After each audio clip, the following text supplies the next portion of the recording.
এমন কিছু অপরাধ আছে, এমন কিছু পাপ আছে, এমন কিছু জঘন্য বিষয় আছে, সেগুলোতে লিপ্ত হলে আমাদের কষ্টে করা আমলগুলো নষ্ট হয়ে যেতে পারে।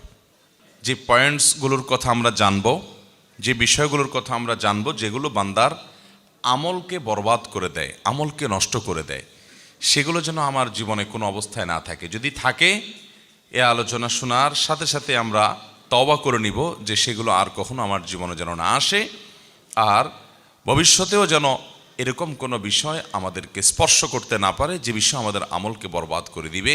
সেরকম নিয়ত আমরা শুরুতে করে নেই। বান্দার সকল ভালো কাজ, সকল অর্জন, সকল সওয়াব, সকল নেক আমল, এগুলোকে সত্যি এবং প্রকৃত অর্থেই বরবাদ করে দেয়, পরিপূর্ণভাবে ধ্বংস করে দেয় মূলত শিরক এবং কুফরি এবং নেফাক।